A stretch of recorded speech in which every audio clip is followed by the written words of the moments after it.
Olá, seja muito bem-vindo, muito bem-vinda a mais um episódio do Carreira e Suas Vozes. Esse mês completando um ano de existência, transmitido pela Madrugada Astral, Rádio Vibe Mundial, Astral TV com reprise nos canais do YouTube, Spotify, Cláudia Cardillo Oficial.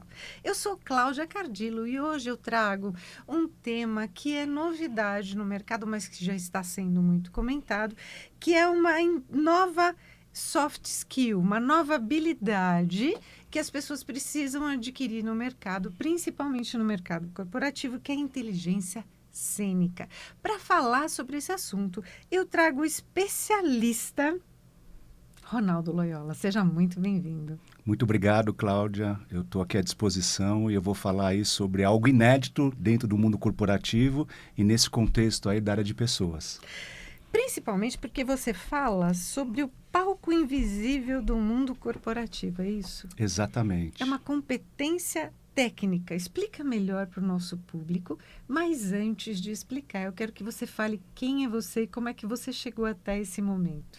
Legal. Cláudia, bom, eu sou o Ronaldo, na verdade eu sou um executivo de mercado, eu atuei muitos anos em várias empresas, pequenas, médias e grandes, atuando aí dentro da área de gestão de pessoas e depois, a partir do ano de 2005, resolvi ter minha própria empresa, né, empreender minha consultoria e hoje meus trabalhos eles são voltados aí para a parte de cultura organizacional nas empresas, mapeamento, transformação de cultura e também eu faço treinamentos de lideranças e palestras e agora levando esse tema, essa nova soft skill aí para as empresas. Uau, que legal isso, né? Porque você vivenciou na prática o que é trabalhar no mundo corporativo.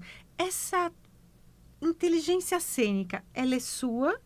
Você desenvolveu a partir dos seus estudos ou você modelou a partir de um outro conceito que você já viu no mercado?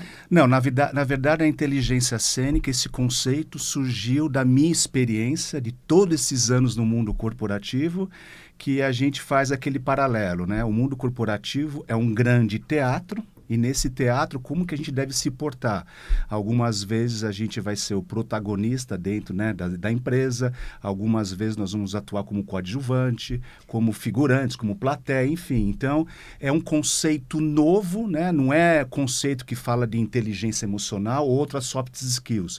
É algo mesmo inédito. Interessante você trazer esse tema, porque muitas vezes a gente ouve, né, os amigos que trabalham no mercado corporativo, minha vida é um teatro, em que ele assume vários personagens. Porém, depende da pessoa escolher qual é o personagem que ela vai atuar. Sim. E como é que ela descobre isso? Todo o ambiente corporativo, ele é um teatro. Como que ela descobre? Ela tem que se perceber, né, dentro da sua carreira, qual o momento que ela pode estar sendo ou deve atuar como o ator principal daquele momento, seja numa reunião, seja num treinamento, seja dentro do departamento. Qual o momento que, às vezes, ela tem que ficar em silêncio. Qual o momento, às vezes, que ela tem que só assistir e, às vezes, entrar como, né, um mero figurante. Então, tá muito ligado à percepção de cada pessoa. Como musicista que sou, né, com muita experiência e já toquei profissionalmente durante 15 anos, o musicista, ele sabe a hora que ele vai solar, a hora que ele vai tocar em conjunto, a hora que o maestro ou o líder band atua de uma maneira diferente. Então, existe uma interpretação desse momento que é única, né? E só quem vive isso sabe o que é, porque a gente se fala muito pelos olhos, né? E hoje, atualmente se fala muito de autenticidade, né? Que é o que a gente está falando agora. Mas você traz o conceito de autenticidade brutal como um risco. Como equilibrar verdade e estratégia sem prejudicar a própria carreira? Legal, só fazer aqui um complemento, você é musicista, eu também sou, porque eu toco saxofone. Uau, que tudo! Então, Isso é maravilhoso. eu acho que é muito legal você trazer esse exemplo, porque eu acho que cada empresa com a sua cultura própria, Piano né? e sax se complementam, né? Opa, e como, né? Então, eu acho que quando a gente fala de inteligência cênica, em cada empresa, em cada momento dentro da empresa, é como se fosse uma partitura nova. Então, você tem que aprender a ler aquela partitura, quais são os compassos, qual é o ritmo, qual que é o tempo. Então, foi legal. Tem o andamento, né? O andamento. O andamento é tudo dentro da música, porque a gente sabe se a gente está correndo demais ou se a gente está devagar demais. E música devagar demais é chata, né? Porque se Nossa, ela não for daquele é gênero, bastante né? chata. E é exatamente isso que a gente vive na empresa, porque tem pessoas que são assim, né? Elas são devagar demais, parece que elas não se encaixam nesse Exato. teatro, né, que você está trazendo. Exato. E quando você falou dessa questão, né, da gente falar de autenticidade, a autenticidade no mundo corporativo é você ser verdadeiro, não é você ser falso de maneira nenhuma, dissimulado, mas é você ser verdadeiro de forma estratégica. Sem ser o melhor amiguinho, né? Exato, exato. Ser estratégico, eu falo, não é ser falso também, mas é você saber se posicionar no momento certo. Às vezes você vai ficar em silêncio, às vezes não é o melhor momento. E quando você se posiciona, você vai falar algo que você vai assumir total responsabilidade e sempre esse algo com uma intenção positiva e construtiva. Isso é ser autêntico. É interessante isso, porque muita gente não sabe o limiar, né, entre ser autêntico e ser fácil demais, né? Ser uma pessoa como se fosse o quintal da casa dela. Exato. E a gente precisa manter a aparência, a gente precisa manter a imagem. A roupa fala ainda, a imagem fala, o corpo fala. O fato da gente estar falando aqui, olhando nos olhos, olhando para a câmera, trocando essa energia, já demonstra o quanto a gente conhece, né, Exato. o outro ser humano. Então, é sobre conhecer, mas principalmente sobre se autoconhecer antes, né? Exato. A gente precisa, primeiramente, ter o processo do autoconhecimento. E quando eu falo em autoconhecimento, todos nós devemos conhecer o nosso lado luz, o nosso lado sombra, as nossas feridas mortais, que eu chamo de feridas. E isso é legal, porque faz a gente evoluir, né? Faz a gente dar um passo adiante.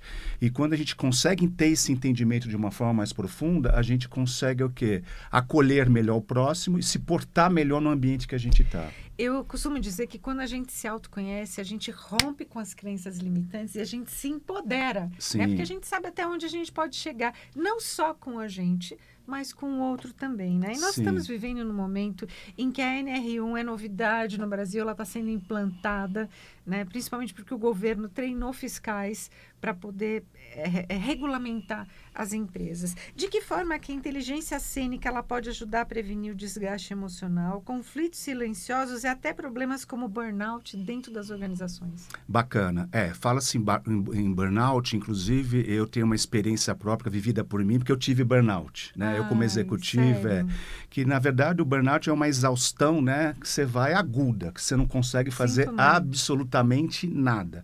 Você fica totalmente paralisado. Então não é frescura das pessoas. De jeito, eu já tive síndrome do pânico, eu já tive burnout, tudo que você pode pensar. Tudo isso por trabalhar em grandes corporações. Em grandes corporações, como executivo, e a gente sabe que não é fácil dar conta, né, desse cotidiano. Então, tem um lado bom por ter vivenciado isso, eu acho que também me criou meios e instrumentos para eu saber lidar com isso, né? E talvez isso me enriqueceu para eu poder passar para as pessoas hoje, né, qual que é a melhor forma de você lidar com isso. E dentro dessa pergunta que você me fez, né, da inteligência cênica, desse contexto, eu acho que a inteligência cênica faz com que você consiga, dentro da corporação, ler um pouco mais os sinais dentro do ambiente do que está acontecendo, ajustar a sua postura, ajustar o seu discurso, ficar em silêncio muitas vezes, que eu falo, dar um passo para trás, dar significado para aquilo que vem do externo para dentro de você. Aliás, esse é um dos maiores segredos, eu acho que para a gente não adquirir esses tipos de patologias. Quando as pessoas expressam alguma coisa e muitas vezes alguma coisa que você não gosta ou vai trazer um mal-estar para você, é você saber dar esse significado aqui para você. Então, eu acho que dentro da inteligência cênica, a gente leva um pouco esse aprendizado para as pessoas, né, entender como que a gente deve fazer isso no dia a dia. E dentro do que você trouxe, né, da questão do burnout, eu acho que a gente precisa contar e colocar a família dentro da situação que você está vivendo, porque eu também vivi uma situação assim, como filha.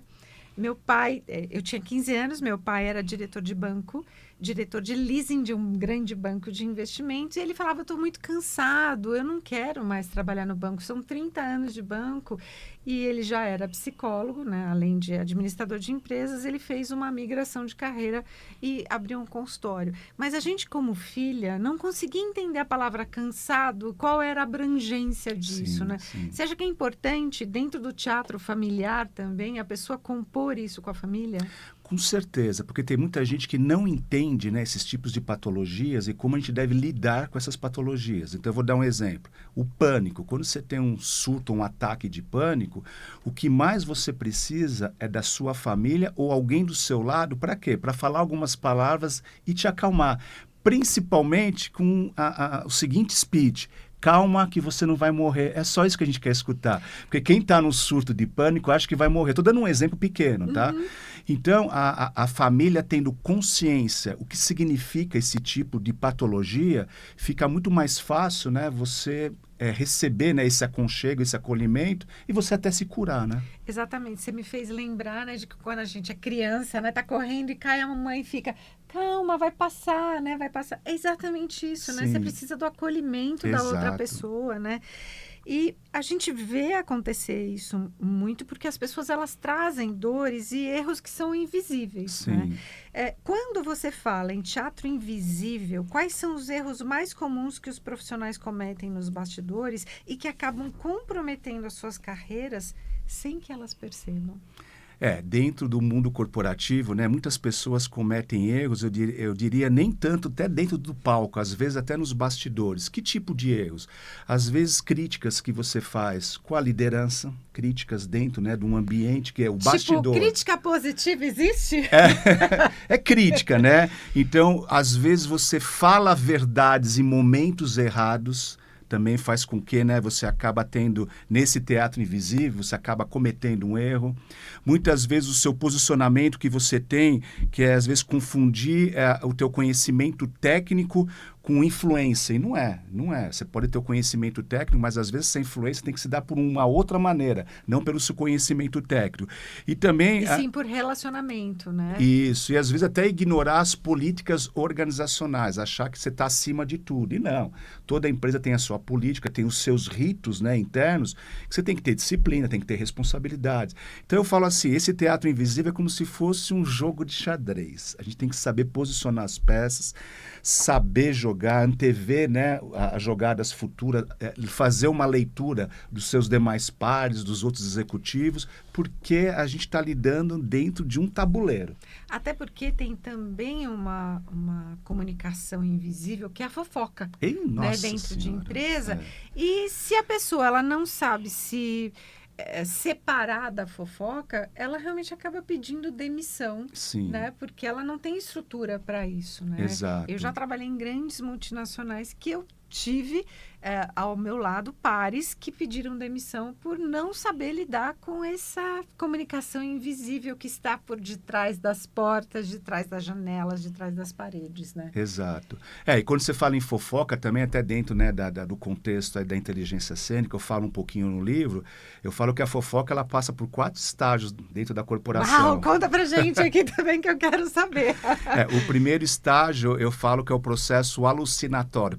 O que é esse processo alucinatório? Eu estou dentro da empresa, eu estou no ambiente. Então, você está comigo aqui, eu olho para você, você é uma colaboradora nova, por exemplo, eu olho para você e minha cabeça fica, né, colocando várias coisas. Nossa, essa aqui, né, fulana, ela está usando verde hoje, esse verde remete eu acho que ela é esquisita, essa pessoa. Então, o alucinatório diz o quê? A gente falando com nós mesmos, não saiu da gente. Esse é o primeiro step. O segundo, eu falo que é a fofoca. A fofoca é eu levar isso que está dentro de mim já para o segundo ou terceira pessoa. Poxa, você viu aquela pessoa esquisita que apareceu hoje na empresa ou que começou a trabalhar? Isso é a fofoca. Nós deveríamos matar por aí a fofoca, mas aí passa por terceiro estágio. O terceiro estágio a gente chama de rotular pessoas. Eu coloco um rótulo na sua testa, ou seja, você é a pessoa esquisita da empresa.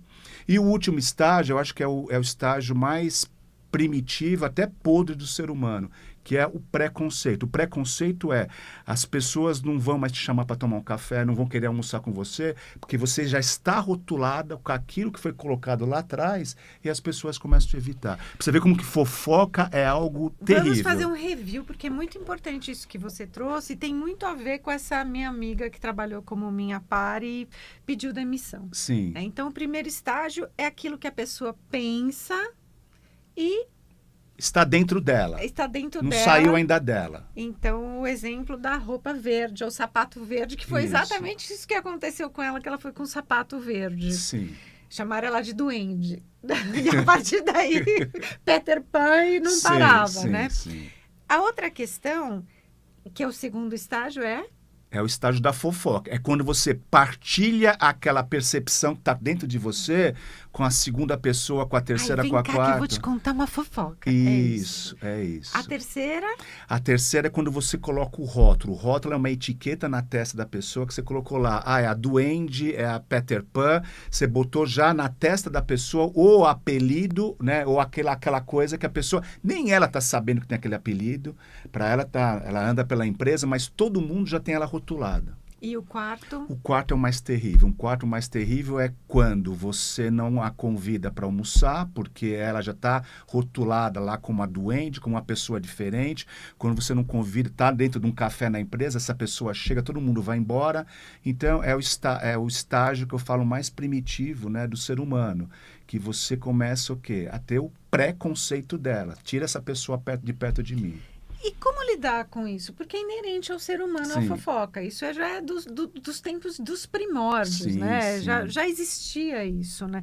Como lidar ou saber lidar com a fofoca para não acontecer o que aconteceu com essa pessoa que eu falei que pediu demissão dentro da empresa? É a gente parar isso dentro do step 2, que eu chamo. Que, ou seja, saiu da pessoa, a hora que começou a virar fofoca. Então, por exemplo, você está me trazendo uma fofoca. A hora que você estiver me trazendo, eu vou começar a te questionar. Falar, mas escuta, isso que você está me trazendo é verdade mesmo? Da onde que você tirou isso? É da sua cabeça? Segundo, o que você está me trazendo é algo útil? É algo que vai fazer sentido dentro da empresa? E terceiro, o que você está me trazendo, por exemplo, e se fosse de você, você gostaria? Então, a hora que você começa a questionar e colocar isso, a pessoa fala, opa, para um pouquinho, né? Eu acho que não está legal. Então, você corta o mal pela raiz. Eu sei, nós somos seres humanos, nós estamos em evolução, né? Quem que não gosta, às vezes, de uma fofoca? Mas eu acho que o maior sentido é o que eu dou nos meus treinamentos para liderança, a gente tentar se policiar. Eu falo o seguinte, quando você fala de pessoas dentro do mundo corporativo, e você tem que falar de coisas bacanas, coisas que vai enaltecer a pessoa, isso é positivo. Agora, quando você fala de pessoas no sentido de depreciar alguém, alguma coisa está errada. Eu costumo até perguntar para as pessoas, isso vai mudar minha vida hoje, isso que você está me contando? Você realmente quer me contar isso? Porque hoje eu sou muito mais autêntica, mas com muito mais liderança, né, dentro dos meus relacionamentos. E eu faço a minha agenda. Eu não permito mais que as pessoas cheguem, tomar meu tempo, né, com tanta coisa que eu tenho para fazer no dia, para falar uma besteira que não vai me adicionar em nada, não vai me acrescer em nada. Então, eu tomo muito cuidado com isso hoje e muitas vezes eu acabo não só refutando, mas deixando de lado. Isso a pessoa fala também e eu não dou continuidade. Então, a fofoca, ela só é fofoca porque a gente dá continuidade, né? Dá corda, dá continuidade. E eu sempre falo, responda essa questão. Todos nós, né, a gente está nesse planeta, o que nós queremos? Você quer, eu quero, todos. A gente só quer 3 coisas na vida, sermos aceitos, amados e respeitados. Então, a partir do momento que vem uma fofoca, passe por isso. Puxa vida, isso aqui está dentro do contexto de respeito, de aceitação, de amar uma pessoa. Tá legal? Não tá legal. Por que eu vou passar isso para frente? Exatamente. Né? E você colocou todo esse conteúdo maravilhoso num livro que chama-se Inteligência Cênica, a nova soft skill do mundo corporativo. Isso. Você é de família de escritores, Loyola? Eu tenho, né, um nome conhecido, nome conhecido, né? mas não é parente, tá? Não é parente, mas é um nome conhecido, né? E você já lançou esse livro, né? Já, foi lançado agora no mês de março, né? E é um livro aí para leitura, né, além de todo, né, o nosso mundo do RH, mas para líderes, não líderes, para os jovens que estão chegando nas empresas, porque isso aqui para os jovens vai ser muito interessante. Acho que vai ter aí um cabedal de ferramentas para eles poderem se situar, né, se perceberem dentro desse teatro. E eu vou ler um trechinho, se você me permite. Fique à vontade. Por favor. Na página 109, um título fantástico aqui, um subtítulo que é A Emoção como Bússola. Olha, caiu direitinho, né? Eu abri uma página aleatória, mas durante crises, as emoções coletivas se amplificam. O medo vira pânico, a insegurança vira paralisia, a raiva vira conflito. E é justamente por isso que a liderança cênica é vital. vital. Ela atua como condutora emocional da narrativa. Não nega o medo, mas o reconhece. Não promete o impossível, mas oferece estabilidade simbólica. Empresas que lidaram bem com a pandemia, como a Magazine Luiza ou o Nubank, souberam combinar humanidade com clareza. Suas lideranças mantiveram comunicação constante, empática e transparente. Em vez de esconder o cenário, interpretam um momento com coragem e compaixão. A emoção, nesse caos, não foi fraqueza, foi linguagem.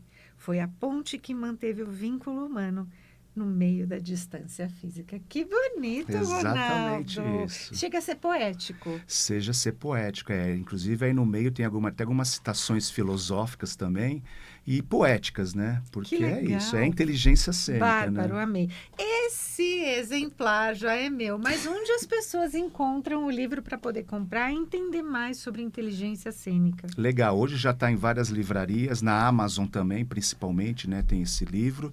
E é uma leitura assim mandatória no mundo corporativo. E Mandatória. vindo de uma pessoa com tanta experiência como você, né? Exato. Vocês vão beber da fonte, porque está vindo com a experiência prática, tácita do mundo executivo, do mundo corporativo. Né? Até o exemplo, essa parte da leitura que você fez, eu vivi isso na prática. Te emocionou? Emocionou, Eu porque percebi. porque eu vivi isso na prática quando na pandemia, exatamente, eu estava como executivo numa empresa, atuando como executivo, como head de RH, e eu tive que fazer esse papel, porque eu fui o responsável por todo, né, aquele comitê de crise na pandemia, onde naquela fatídica semana todo mundo ficou em casa. Então eu trabalhava numa empresa com quase 1.300 pessoas, Nossa, que loucura. empresa de serviços grandes de auditoria e consultoria, e as pessoas foram atuar em suas casas. Então, todo mundo olhava para mim, então, diariamente, né, eu estava fazendo, né, contato com as pessoas, reuniões, então as pessoas olhavam para mim e a gente não tinha resposta para tudo. Não tinha, mas o olhar para mim poxa, o Ronaldo, ele está equilibrado, ele está falando as coisas, e eu não tinha todas as respostas, porque esse medo fazia parte da gente, todo aquele contexto que a gente viveu. Então, é exatamente isso, né, como que lidar nessas situações. Que profundo isso que a gente está falando. Adorei o assunto. Foi a primeira vez que eu tomei contato com esse assunto, mas eu vou até ler um trechinho aqui também, que da gestão de emoções, a prevenção de riscos psicossociais previstos na NR1, o livro traduz a experiência de uma vida inteira em consultoria e liderança de um método transformador. Uma leitura que inspira líderes e profissionais a compreenderem que o palco das empresas é, antes de tudo, um espaço de humanidade, ética e evolução. Exatamente. Parabéns por ter a coragem de traduzir numa metodologia tudo aquilo que você viveu e que pode ajudar, neste momento, as pessoas a não traduzirem mais essas emoções em doenças, como você passou por isso, né? Como eu passei por algumas doenças, né, ficou até mais fácil eu colocar isso no livro e mostrar para elas, né, a forma como a gente deve agir, a forma como a gente faz a leitura, né, do contexto, a leitura do palco, as simbologias, o olhar, o silêncio. Tudo isso, com certeza, vai minimizar os impactos na nossa saúde emocional. Então, isso é muito importante. Isso. Para quem está nos ouvindo agora ou nos assistindo e quer comprar o livro ou quer te contratar para palestras e treinamentos, como é que as pessoas fazem? Legal. Bom, meu livro, como eu falei, ele está dentro da Amazon, né, para estar sendo vendido em algumas outras livrarias. E também palestras em empresas. Eu tenho uma empresa de consultoria que é a LHRC, Loyola Human Resource Consulting, o site é lhrc.com.br e o meu LinkedIn é o Ronaldo Loyola. Então eu estou à disposição aí para poder passar isso para as empresas. Eu acho que vai ser muito legal. A gente vai conseguir, acho que, transformar muitas culturas só com o entendimento do conteúdo que está nessa nova metodologia e eu diria nesse novo soft skill que a gente está colocando aí no mundo. Além de você ter tido a coragem de escrever sobre o assunto, você teve a coragem de introduzir um novo tema, né, dentro das empresas, num momento em que a gente precisa entender, principalmente as empresas e os empreendedores, aprenderem a lidar com o colaborador dentro das empresas, né? Então, parabéns pelo seu livro, parabéns pelo seu tema, eu amei. Muito obrigada pelo meu exemplar. E acredito que esse tema manda aquele aviãozinho especial para as pessoas que são líderes dentro das empresas, que precisam entender sobre a inteligência cênica e o ambiente corporativo. Ronaldo, muito obrigada. Eu que agradeço, tá, pela disposição e fico muito feliz de ter participado do seu programa. Que delícia! Se você gostou desse conteúdo, me segue nas redes sociais para mais temas como esse. @CláudiaCardillo Oficial.